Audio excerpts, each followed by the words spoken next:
काम बंद आंदोलन प्रलंबित देयक शासनाने निधी दिलाच पाहिजे कामांना निधी मिळालाच पाहिजे कामांना निधी मिळालाच पाहिजे कामांना निधी मिळालाच पाहिजे कामांना निधी मिळालाच पाहिजे प्रलंबित देयक मिळालाच पाहिजे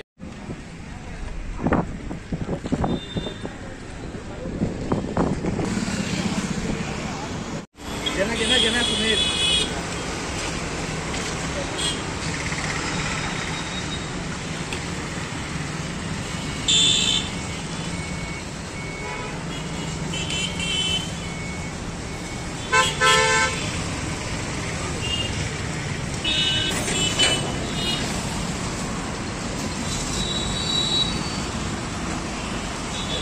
हमारी मांगे पूरी करो।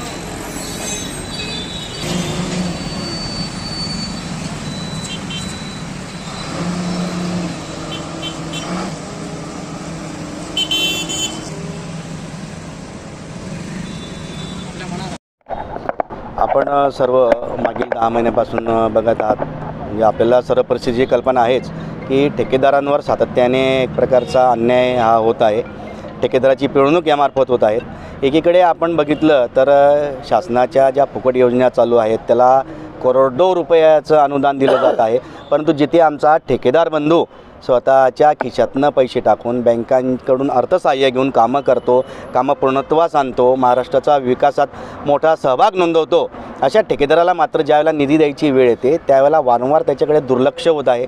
आता मागील 10 महिन्यापासून जर आपण विचार केला तर 1 रुपयाही आम्हाला शासनाकडून मिळालेला नव्हता। आणि ज्या वेळेला आम्ही 5 फेब्रुवारीपासून काम बंद आंदोलन केलं तीव्र स्वरूपाचं, जे आमच्या राज्यस्तरीय सर्व संघटनांचा जो निर्णय होता त्यात महाराष्ट्र राज्य कंत्राटदार महासंघ, राज्य अभियंता महासंघ, त्याचप्रमाणे Maharashtra hot mix contractors association, builders association of India, अशा विविध प्रकारच्या ज्या आमच्या राज्यस्तरीय संघटना आहेत त्यांनी 5 फेब्रुवारीपासून प्रकर्षाने काम बंद आंदोलन सुरू केलेलं आहे आणि त्याचं आम्ही पालन करत आहोत।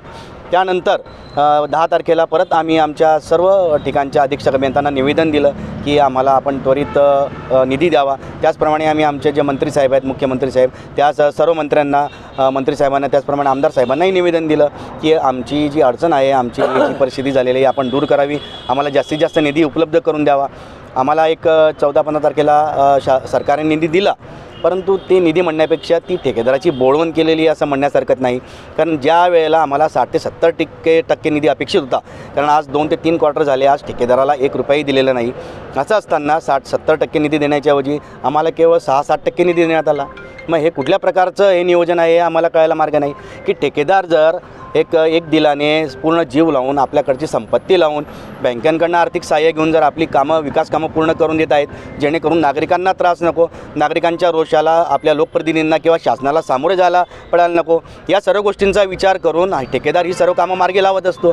मग असे असताना फुकट योजनांना आपण जर करोडो रुपये देतात, मग आम्ही ठेकेदारांचे जे हक्काचे पैसे आहेत मग त्यावेळेला आपण असं का विचार करतात, दुर्लक्ष करतात। शासन जे फुकट योजना जे चालवत आहे सर्वांच्या हितासाठी, त्या योजनांमुळे तुम्हाला रस्त्यावर उतरायची पाळी आली का असं म्हणतायत का तुम्ही? शासनाच्या ज्या योजना आहेत, ज्या जनसामान्यांच्या हिताच्या आहेत, त्यांच्यासाठी आमचा विरोध नाही। आम्ही असं म्हणत नाही की त्या बंद कराव्या किंवा त्या करू नये, परंतु एके बाजूला आपण त्या योजना राबवित असताना मग ठेकेदार हा जो आपल्या विकासाचा एक मूलभूत भाग आहे, जो आपल्या राज्य सरकारच्या विकासामध्ये प्रत्येक क्षणोक्षणी खांद्याला खांदा लावून आपले विकास कामं करीत आहेत, मग त्या ठेकेदारांच्या हक्काचे जो निधी आहे मग तो द्यायलासुद्धा आपण काहीतरी नियोजन ठेवावं की जेणेकरून ठेकेदाराला दर क्वार्टरला ॲटलिस्ट 50% निधी देण्यात येईल। 50% आम्ही सहन करू शकतो, पुढील 50%साठी आम्ही 3 महिने 2 महिने थांबू शकतो, परंतु गेल्या 10 महिन्यापासून जर ठेकेदाराला 1 रुपया दिलेला नाही आणि ज्यावेळेला निधी द्यायची वेळ आली त्यावेळेला जर आपण 6-7% निधी द्याल, मग आपणच सांगा की ठेकेदारांनी कामं कशा पद्धतीने करायची। जर आज बँकांमध्ये सुद्धा आमचे खाते ठेकेदारांचे आज रिकामे होत आलेले आहेत, काही ठेकेदारांकडे व्याज भरायला पैसे नाहीत, बऱ्याचशा ठेकेदारांचे खाते NPAमध्ये गेलेले आहेत। मग अशी परिस्थिती उद्भवलेली असताना हा सरकारचा म्हणजे आम्ही असं एक विनंती करतो की सरकारची जबाबदारी आहे की आपल्या ठेकेदार बंधूंचं नुकसान व्हायला नको। ज्या विकासात आता मागे इलेक्शन्स पार पडले, निवडणुकांमध्ये आमच्या ठेकेदारांनी रात्रंदिवस खांद्याला खांदा लावून सरकारसोबत विकास कामं पार पडली। मग त्याचा मोबदला आम्ही फक्त इतकं मागत आहोत की आमची जी देयकं आपल्याकडे अडकलेली आहेत ती 60-70% प्रमाणात ती आपण रिलीज करावी। जेणेकरून आम्हाला वर्षभर 6 महिने अजून काम करायला कुठल्याही प्रकारची अडचण निर्माण होणार नाही, विकास कामे जोराने करू शकू. जोपर्यंत तुमचा निधी मिळत नाही तोपर्यंत तुमचं पुढचं पाऊल काय असेल? नाही, आता बघा 5 फेब्रुवारीपासून आम्ही आमच्या सर्व राज्यस्तरीय संघटनांनी घोषित केल्याप्रमाणे काम बंद आंदोलन सुरू आहे. त्याच्यानंतर आला निधी पण अत्यल्प आला, त्यात आमच्या ठेकेदाराचं समाधान नाही. तुम्ही एक विचार करा, 18% GST आहे, त्याच्यानंतर बँकांची देणी आहेत, मटेरियल सप्लायरचे पैसे रुकलेले आहेत, मजुऱ्या रुकलेल्या आहेत. असं असताना 5 ते 6% कुठल्या ठेकेदाराचा निभाव लागणार आहे? त्याच्यामुळे आम्ही हा काम बंद आंदोलन अजून तीव्र करण्याचा विचार केलेला आहे. आता आम्ही पुढील आठवड्यात गांधी तीर्थ, निसर्गाच्या सानिध्यात महात्मा गांधींच्या जीवनावरील जगातील पहिले मल्टीमीडिया म्युझियम. आजच भेट द्या. गांधी तीर्थ, जैन हिल्स, जळगाव. अधिक माहितीसाठी www.gandhifoundation.net वर व्हिजिट करा.